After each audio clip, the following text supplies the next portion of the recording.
안녕하세요. 저는 이곳에서 사연을 즐겨 듣는 평범한 여자입니다. 항상 사연 들으면서 깜짝 놀랄 일도 많고 세상엔 기막힌 일도 또 감동스러운 일도 참 많더군요. 그런 건 남의 일인 줄만 알았는데 꼭 그런 건 아닌가 봐요. 최근 저에게도 놀랄 만한 일이 하나 생겼거든요. 그런데 그 일을 겪어보니 문득 그런 생각이 들더라고요. 어쩌면 이 이야기가 누군가에게는 힘이 될 수도 있지 않을까. 그래서 이렇게 사연을 보내봅니다. 저한텐 6살 터울의 오빠가 한 명 있어요.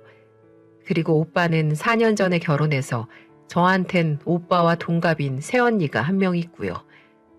거의 평생을 오빠랑 둘뿐이었는데 새 식구가 생긴다니 정말 기뻤어요. 저희 부모님은 제가 초등학교에 들어가기도 전에 돌아가셨거든요. 진짜 어렸을 때 일인데도 여전히 그날이 문득문득 기억나요. 저는 어린이집에 다니고 있었을 때인데 끝날 시간이 안 됐는데도 고모가 갑자기 데리러 왔어요. 오빠 손을 잡고 말이죠. 그렇게 저희 둘은 영문도 모르는 채 장례식장이라는 곳을 처음 가게 됐죠. 방이 참 많아서 신기하게 두리번거리고 있었는데 고모의 발길은 어느 방 앞에서 멈추었고 그곳에는 엄마 아빠의 사진이 나란히 놓여 있었습니다. 우와, 엄마랑 아빠다. 우리 엄마 이뻐.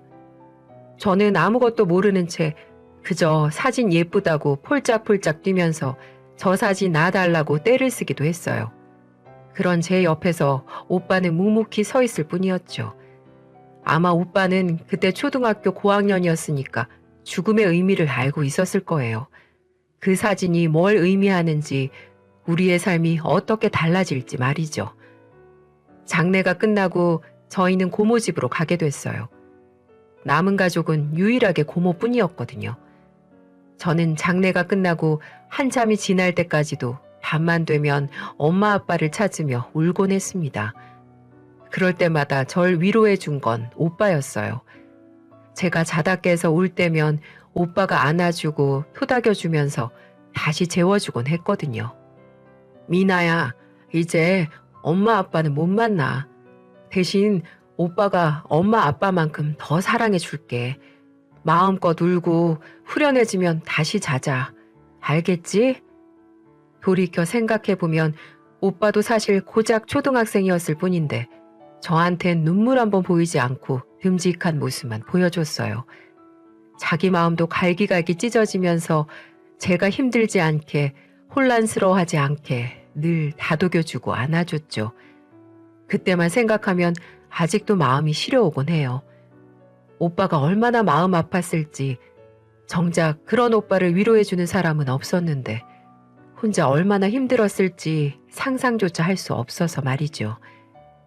그래서 저희는 남들보다 좀 더 우애가 깊었어요. 오빠는 저에게 오빠인가 동시에 엄마였고 아빠였어요. 또 때로는 친구처럼 다정하게 놀아주기도 했고요.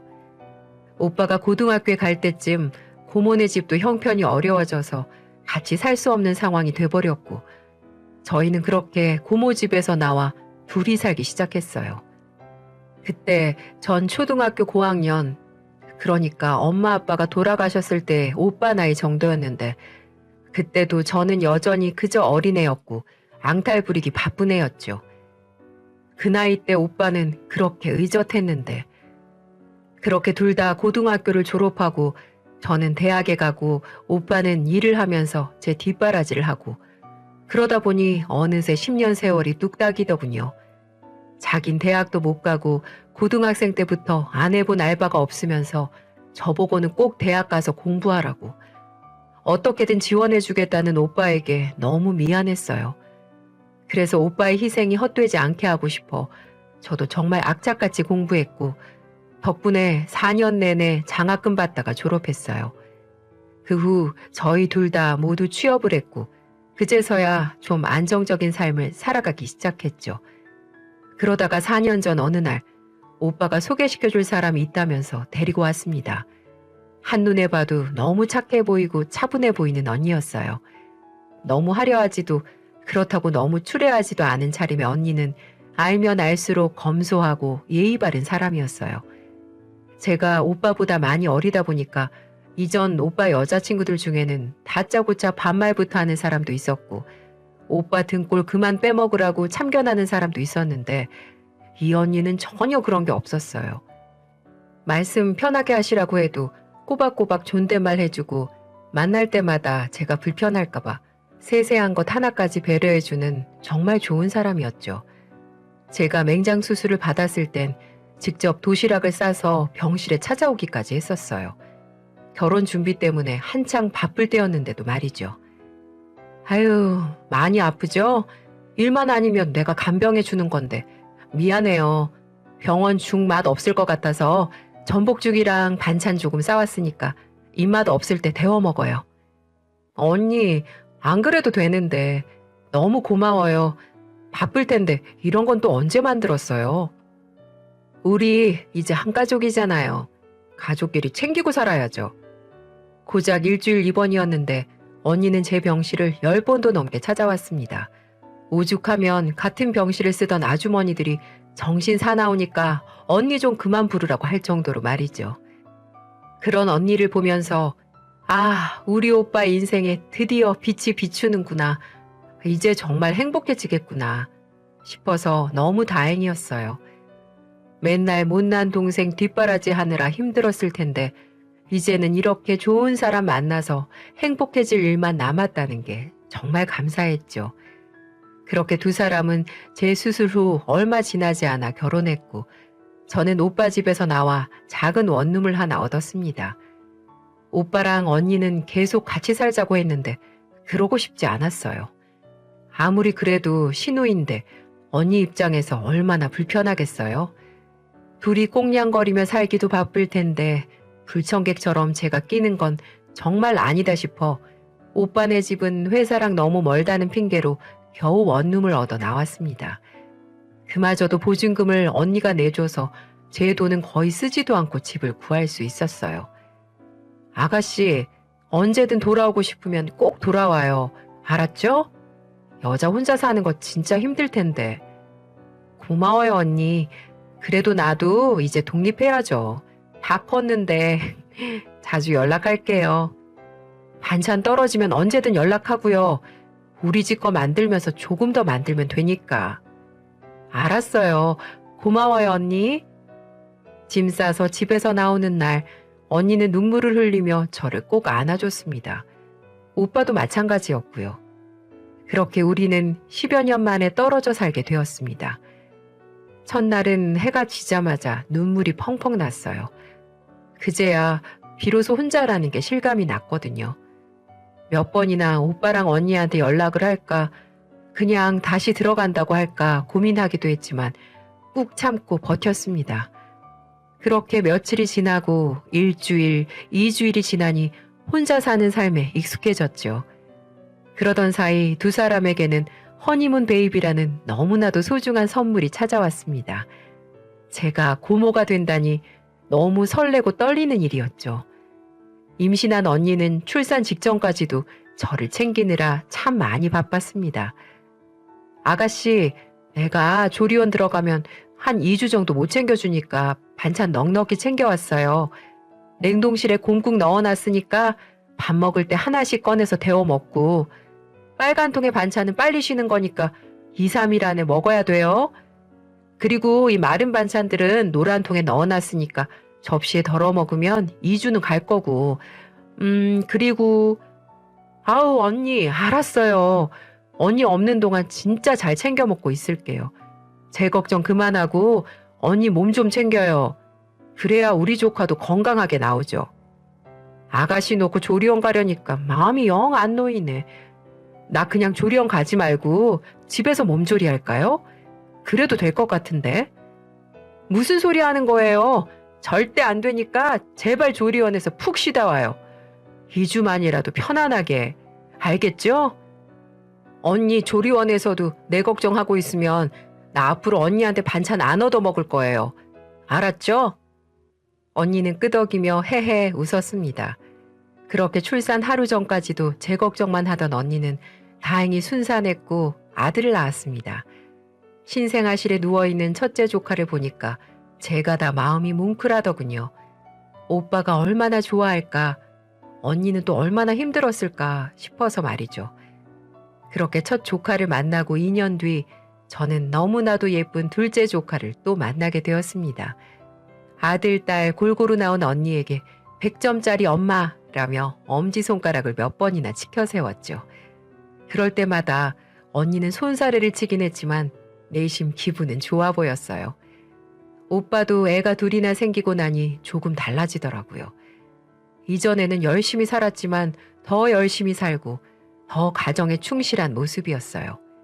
당연히 저는 약간 뒷전이 되었고 오빠는 그 사실에 늘 미안해했지만 저는 전혀 개의치 않았어요. 오히려 그럴 때마다 아직도 날 신경 쓰고 있는 오빠가 문제야. 이렇게 예쁜 마누라랑 애들 두고 내 생각을 할 수가 있어? 라며 핀잔을 주기도 했죠. 오빠랑 언니는 그렇게 하루하루 애기들이랑 지지고 볶고 때로는 머리를 싸매고 고민하면서 잘 사는 듯 했습니다. 저는 그저 멀찍이서 그런 모습을 지켜보다가 제 도움이 필요할 때 후다닥 달려가서 도와주고 다시 빠지곤 했어요. 이제 오빠만의 삶을 또 오빠만의 가정을 살고 있는데 방해가 되고 싶지 않았거든요. 그런데 그렇게 평온함이 계속되던 어느 날 오빠한테 전화 한 통이 걸려왔어요. 미나야, 요즘 바빠? 아니 특별히 바쁠 건 없는데 나 얼마 전에 회사 계약 기간 끝나서 재취업 알아보느라 그냥 집에서 놀고 있어. 왜? 뭐 필요해? 아, 그럼 진짜 미안한데 며칠만 와서 우리 애들 좀 봐줄 수 있어? 그거야 어렵지 않지. 우리 조카들 보는 건데. 근데 갑자기 왜? 무슨 일 있어? 아, 사실은 네 언니가 요즘 좀 이상해. 에? 언니가 왜? 자꾸 밖으로 나돌아다니려고만 하고 애들이나 집안일에 신경을 안 써. 내가 아무리 퇴근하고 와서 한다고 해도 한계가 있고. 난감해하는 오빠 목소리를 들으면서도 저는 믿을 수가 없었어요. 그렇게 착하디 착한 언니가 애들과 집안일을 내팽겨쳐 놓고 밖으로 나돈다니 상상도 할 수 없는 일이었거든요. 에이, 언니도 좀 놀고 싶을 수 있지. 애들 둘 낳고 지금까지 쉬어본 날이 얼마나 있다고. 오빠가 좀 이해해줘. 아니, 그게 정도가 좀 지나쳐. 아무튼 집에 와서 얘기하자. 그렇게 전화를 끊고 저는 오빠 집으로 향했습니다. 별일도 아닌데 오빠가 왜 이렇게 호들갑을 떠나 하는 생각밖에 안 들었어요. 오빠를 만나면 언니한테 좀 더 잘해주라고 해야겠다. 언니가 얼마나 답답하고 힘들었으면 밖으로 돌려고 할까 싶기도 했고요. 그런데 제 눈으로 직접 확인한 현실은 처참했습니다. 현관문을 열고 들어가는 그 순간부터 인상이 써지더라고요. 집안에서 정체를 알 수 없는 퀴퀴한 냄새가 나고 있었어요. 도대체 어디서 나는 냄새인가 싶어서 여기저기를 살펴보고 다니는데 기가 차더군요. 냉장고 안에는 유통기한이 지나다 못해 썩어버린 음식들이 한가득이었고 설거지통엔 집에 있는 온갖 그릇이 다 꺼내져 나와 있는 것 같았어요. 빨래는 돌려놓고 널질 않아 냄새가 풀풀 풍기고 있었고 화장실은 청소를 도대체 언제 했는지 변기엔 검은 곰팡이, 타일엔 주황색 곰팡이, 세면대엔 붉은 곰팡이까지 정말 형형색색의 곰팡이가 다 있더군요. 그야말로 개판 5분 전이었죠. 저는 제 눈으로 보고도 도저히 믿을 수가 없었어요. 오빠, 이게 다 뭐야? 아니, 언니가 집에 아예 안 들어와? 한번 나가면 들어올 줄을 몰라 요즘. 들어와도 잠만 자고 바로 다시 나가고. 어이가 없어 한숨을 푹 내쉬고 있는데 둘째 조카가 다가오더군요. 꼬모! 꼬모! 평소 같으면 달달한 아기 냄새가 물씬 풍겼어야 할 조카에게서 이상한 냄새가 풍겨오더라고요. 애가 똥을 쌌나 싶어서 기저귀를 들춰보는데 도대체 똥을 언제 싼 건지 이미 마를 대로 말라있는 똥 위에 새 똥이 얹어져 묵직한 기저귀를 차고 있더군요. 엉덩이엔 발진이 가득했고요. 저는 눈물이 핑 돌았어요. 저는 오빠에게 버럭 소리를 질렀습니다. 오빠에게 화를 내는 건 제 평생 처음이었죠. 아니, 언니가 못하면 오빠라도 해야지. 이게 뭐야? 애 엉덩이가 다 짓물렀잖아. 내가 안 하는 게 아니야. 퇴근하고 와서 애들 밥 먹이고 씻기면 하루가 다 가는데 아무리 해도 집안일은 끝이 없더라. 저는 당장 양팔을 걷어붙이고 청소부터 시작했어요. 냉장고 청소하고 반찬을 다시 만들어서 넣어놓고 설거지를 하고 락스로 빡빡 문질러 화장실 곰팡이들을 다 없애고 빨래는 처음부터 다시 해서 온 집안에 널어놓고 조카들 씻기고 약 발라주고 재워놨더니 언니가 들어오더군요. 저는 아무리 생각해도 이건 아니다 싶어 처음으로 언니에게 한마디 하려고 다가갔습니다. 언니, 집이 이게 뭐예요? 언니도 힘들고 가끔 놀고 싶은 마음은 알겠지만 이건 아니잖아요. 주부로서, 엄마로서 해야 할 일은 하고 놀아야죠. 어머, 아가씨, 언제 왔어요? 우와, 우리 집 깨끗해졌네? 아니, 언니! 아유, 평소엔 안 그래요. 요즘 저도 직장 구하느라 좀 바빠서 그랬어요. 여기저기 부탁하러 다니고 하다 보니까 너무 바빠서. 아가씨 신경 쓰게 해서 미안해요. 이제 안 그럴 테니까 걱정하지 마요. 알겠죠? 술 냄새가 진하게 풍겨오고 똑바로 서 있지도 못하는 언니였지만 그래도 믿었어요. 적어도 제가 겪었던 언니는 그럴 사람이 아니니까. 취업 부탁하다 보면 술도 한잔 할 수 있겠지 하면서 그냥 넘어갔는데 진짜 사건은 그 후에 터졌습니다. 그 일이 있고 나서 몇 달 동안 저는 오빠 집에 가지 않았어요. 괜히 감시하러 가는 것 같기도 하고 언니한테 부담될까 봐 그냥 오빠한테 잘 지내냐고 통화 몇 통만 하고 말았죠. 시누이 노릇한다는 소리 듣기 싫었거든요. 게다가 오빠도 잘 지내고 있다고 하고 언니도 요즘 잘한다니 다행이다 하고 그냥 넘어갔어요. 그런데 그렇게 8개월이 흐른 어느 날 사건이 터지고 말았습니다. 밤 10시, 평소라면 전화를 하지 않았을 늦은 시간에 오빠한테서 전화가 걸려왔어요. 어딘가 불길한 느낌에 얼른 전화를 받았죠. 미나야, 미나야. 오빠가 울고 있었어요. 엄마 아빠가 돌아가셨을 때도 제 앞에서 눈물 한 방울 보이지 않던 그 강인한 오빠가 말이죠. 오빠, 무슨 일이야? 무슨 일인데? 미나야, 나 배고파. 그리고 우리 애들 좀 봐줘. 흐느끼는 오빠 목소리에 전화를 끊고 곧장 오빠 집으로 달려갔습니다. 대체 무슨 일이길래 그 강하던 오빠가 눈물까지 보이나 싶어 마음이 너무 불안했어요. 집 문을 열고 들어가자마자 제 눈에 보이는 모습은 정말 처참했습니다. 오빠는 침대에 누워 꺼이꺼이 울고 있었고 애들은 입에 정체를 알 수 없는 허연 무언가를 묻히고는 기운 없이 축 늘어져 있었어요. 언니는 술 냄새를 풀풀 풍기면서 옷방 바닥에 누워 잠들어 있더군요.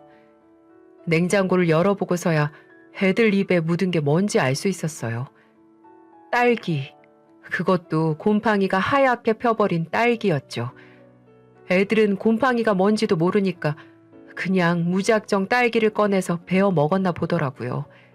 냉장고 안에 들어있는 게 그것뿐이었으니까요. 그래서 입 주변에 곰팡이가 가득 묻은 거였고요. 반찬은커녕 쌀도 뚝 떨어져 있었어요. 배달 음식 잔애들의 벌레가 꼬인 걸 보니 꽤 오래전부터 배달 음식으로 연명한 듯 했어요. 오빠, 왜 이래? 이게 다 무슨 일이야? 언니는 왜 저러고 있고? 아니, 언니가 안 하면 오빠라도 해야지. 집안꼴이 이게 뭐야? 애들은 왜 저러고 있는데? 미나야, 나 좀 살려줘. 우리 좀 살려줘. 너무 배고파. 애들도 며칠째 아무것도 못 먹었어. 뭐? 아니, 배달이라도 시켜 먹지. 왜 며칠을 쫄쫄 굶고 있어? 그것도 애들까지. 네 언니가 돈 아깝다고 카드 뺏어가 버렸어. 자꾸 배달 음식 시켜 먹는 거 아깝다고. 그럼 언니는 뭐 먹고 사는데? 언니 먹을 때 같이 먹으면 되는 거잖아. 애들 밥도 잘 안 챙겨주고 맨날 술만 마셔. 뭐가 문제냐고 물어도 답도 안 하고 다음날 되면 기억 안 난다고 오리발 내밀고 너한테 이런 걸 안 보이려고 했는데 정말. 다시 눈물을 보이는 오빠에게 괜히 신경질을 내고 방에서 나왔습니다. 그리고 시간이 늦어 당장 재료를 살 데가 없어서 어쩔 수 없이 배달 음식을 시켜 오빠와 조카들에게 먹였어요. 얼마나 굶었는지 오빠도 조카들도 음식을 꾸역꾸역 먹더군요. 그 모습을 보고 정말 가슴이 미어졌습니다. 내가 사랑하는 오빠가, 소중한 내 조카들이 왜 이러고 있나. 근데 오빠 모습이 좀 이상했어요. 밥 먹으러 나오라고 할 땐 애들 챙기느라 정신없어서 못 봤는데 먹고 있는 모습을 보니까 머리를 떡지다 못해 뭉쳐있고 무엇보다 음식을 편하게 먹질 못하더라고요. 계속 그릇을 들었다가 내려놨다가 허리를 숙이려고 했다가 신음을 했다가. 그래서 물었어요. 오빠 왜 그래? 오빠는 잠시 고민하다가 입을 뗐습니다. 그게 실은 몇 달 전에 회사에서 잘렸어. 구조조정 대상이 돼서. 구조조정? 그럼 그동안 생활비는? 친구한테 중고 오토바이 하나 싸게 구해서 퀵서비스하고 다녔어. 옛날에 배달 알바 하느라 따놓은 원동기 면허가 그렇게 쓸 줄을 몰랐는데. 아니 근데 그럼 지금은 퀵서비스 안 해? 오빠가 애들 굶길 사람이 아닌데 왜 이러고 있어? 3개월 전쯤 비 많이 왔던 날 있잖아. 그랬지. 나도 그래서 그날 퇴근하는데 시간 엄청 걸렸었어. 그날 배달하다가 사고가 났어. 허리 부상이라 당장 입원해야 된대서 입원했는데 내가 일을 못하니 병원비도 문제고 애들도 걱정되고 해서 보름 만에 퇴원하고 집에 왔거든. 처음엔 통원 치료 갈 때마다 네 언니가 같이 가주기도 하고 그랬는데 이젠 귀찮다고 같이 가주질 않아서 병원도 못 가고 있어. 병원을 못 가니까 상태는 점점 안 좋아지고. 그래서 집안일을 못했구나. 집안일은 고사하고 내 한 몸 씻는 것도 어렵다. 혼자는 머리도 못 감고 허리 숙이는 일을 아예 못해. 일어서서 있는 것도 힘들고. 그래서 어쩔 수 없이 널 부를 수밖에 없었어. 미안해. 괜히 신경 쓰게 해서.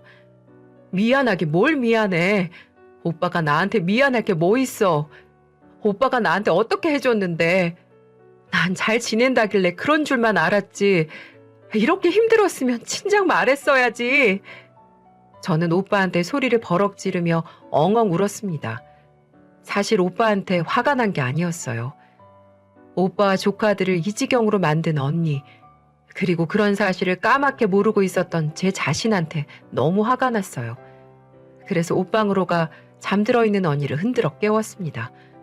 술을 도대체 얼마나 마신 건지 아주 인사불성이 되어 있었던 터라 깨우는데도 한참이 걸리더군요. 겨우 잠에서 깬 언니는 혀가 꼬부라질 대로 꼬부라져 있더군요. 아가씨, 우리 아가씨.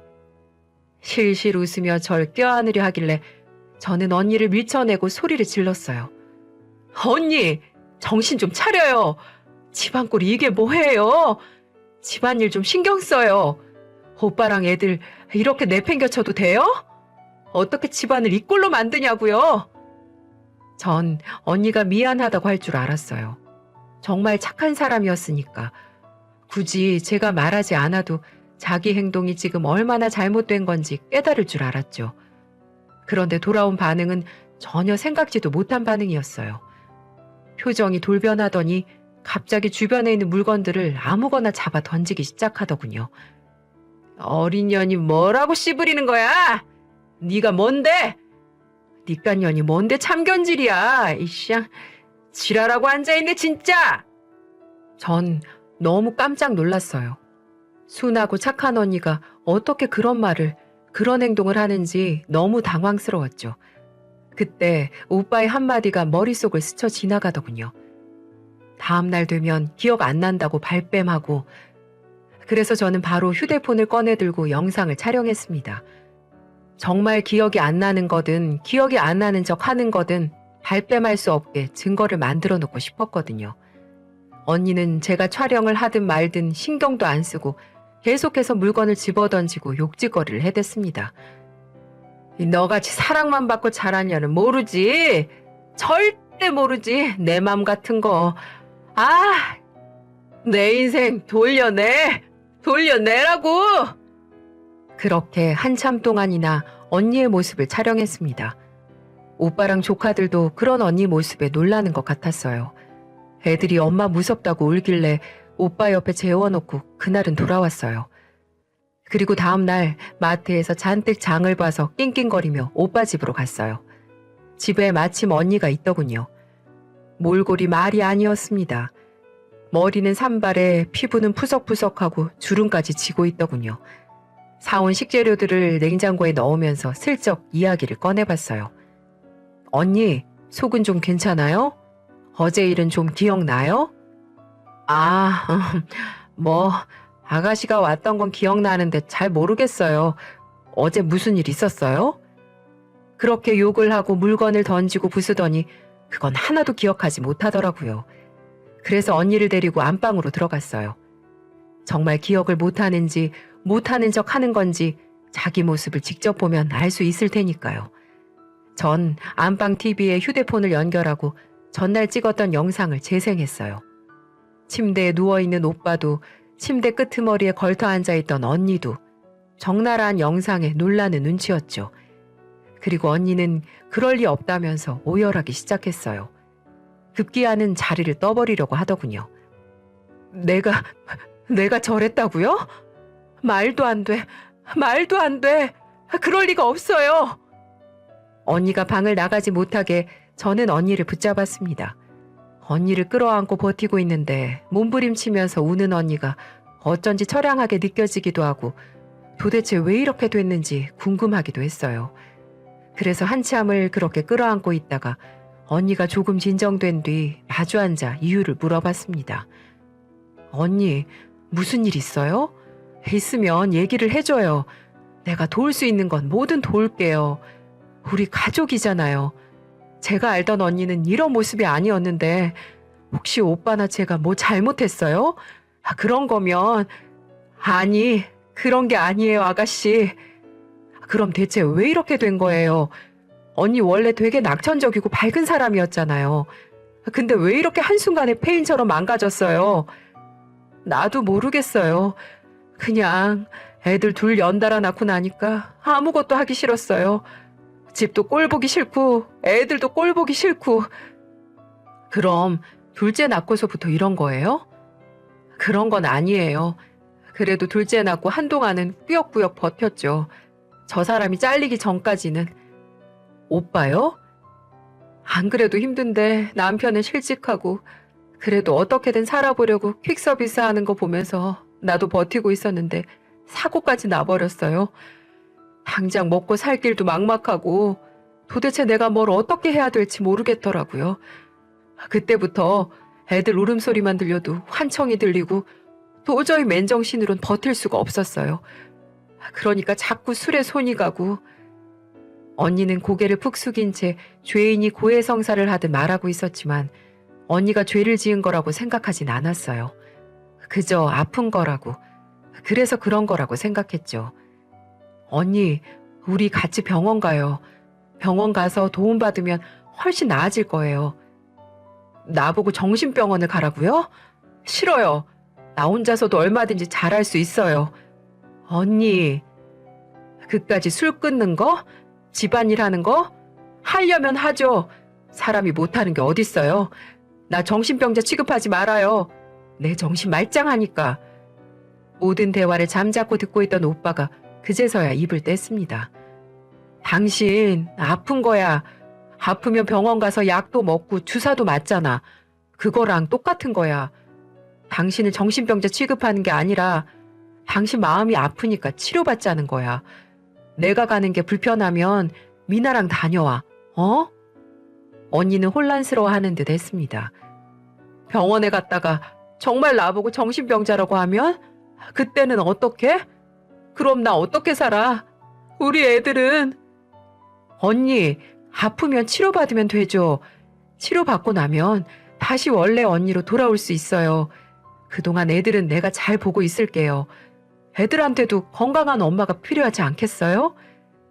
그렇게 한참을 설득하고 나서야 언니를 데리고 병원에 갈 수 있었습니다. 정말 여러 가지 검사를 했어요. 그리고 결과는 생각보다 심각하더군요. 혼자 많이 힘드셨겠습니다. 의사 선생님의 한마디에 언니는 울음을 터뜨렸습니다. 우울증도 심하고 알코올 중독도 심한 편이시네요. 불안감도 크고 스트레스 지수가 너무 높아서 일단은 입원부터 하시는 게 좋겠어요. 빨리 치료하면 그만큼 빨리 회복될 가능성이 높습니다. 그 길로 언니는 한동안 병원 신세를 졌습니다. 폐쇄병동이라 면회가 쉽진 않아 걱정했는데 그래도 언니가 스스로 바뀌려는 의지가 강해서 잘 이겨내고 있다는 소식은 종종 전해 들었어요. 덕분에 언니는 얼마 뒤 퇴원할 수 있었고 저는 그때부터 우울증에 좋다는 것을 찾아다니기 시작했어요. 언니, 허브차가 우울을 좀 완화시켜준대요. 내가 오늘 사갈 테니까 우리 같이 마셔요. 언니, 햇빛 보면서 산책하는 게 좋대요. 나 취직하기 전까지 매일 12시에 만나서 산책해요. 내가 예쁜 산책 코스 찾아놓을게요. 아주 가끔씩 언니가 뭐 먹고 싶다고 하면 그게 밤이든 새벽이든 문을 연 집을 찾아서 무조건 찾아갔어요. 어느 날은 싱싱한 갈치회가 먹고 싶다고 해 바로 2시간 뒤에 떠나는 비행기를 예매해 곧장 제주도로 떠난 웃지 못할 일도 있었죠. 그렇게 같이 운동도 하고 우울증에 좋다는 거 맛있는 음식 먹으러 다녔더니 다행히 지금은 많이 좋아졌어요. 여전히 치료가 필요하고 아직은 불안정한 상태지만 금방 좋아질 거라고 믿어요. 무엇보다도 언니 의지가 굉장히 강하거든요. 조카들은 어린이집에 보내놓고 낮 시간엔 언니 마음 회복을 위해 시간을 보내고 있어요. 언니가 전업주부이다 보니 어린이집 보내는 걸 망설여 했었는데 제가 강하게 밀어붙였어요. 언니도 쉴 틈이 있어야 회복이 되는 거라고요. 덕분에 언니는 요즘 문화센터에 나가 요리도 배우고 새로 사람도 사귀면서 많이 밝아졌어요. 오빠는 어떻게 됐냐고요? 언니가 입원하고 퇴원하는 사이에 제가 오빠 데리고 계속 병원에 다녔거든요. 그 덕분에 허리가 많이 회복됐고 지금은 다시 사무직으로 취직해서 회사 잘 다니고 있습니다.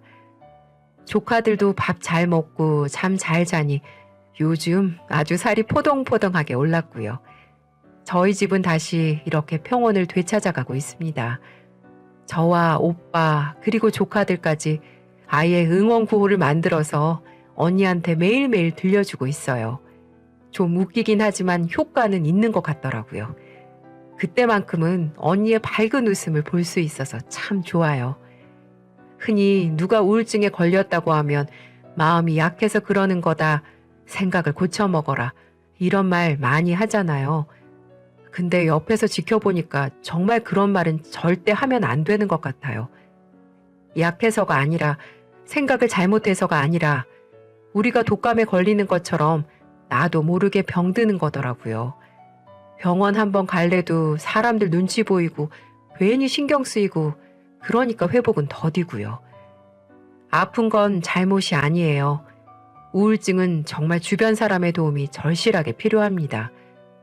혹시 여러분 주변에도 마음이 아파 고생하시는 분이 계시다면 그냥 따뜻하게 안아주셨으면 좋겠어요. 그것만으로도 충분히 위로가 된답니다. 제 사연은 여기까지예요. 긴 이야기 들어주셔서 정말 감사하고요. 여러분 모두 올해에는 행복한 일만 가득하셨으면 좋겠습니다.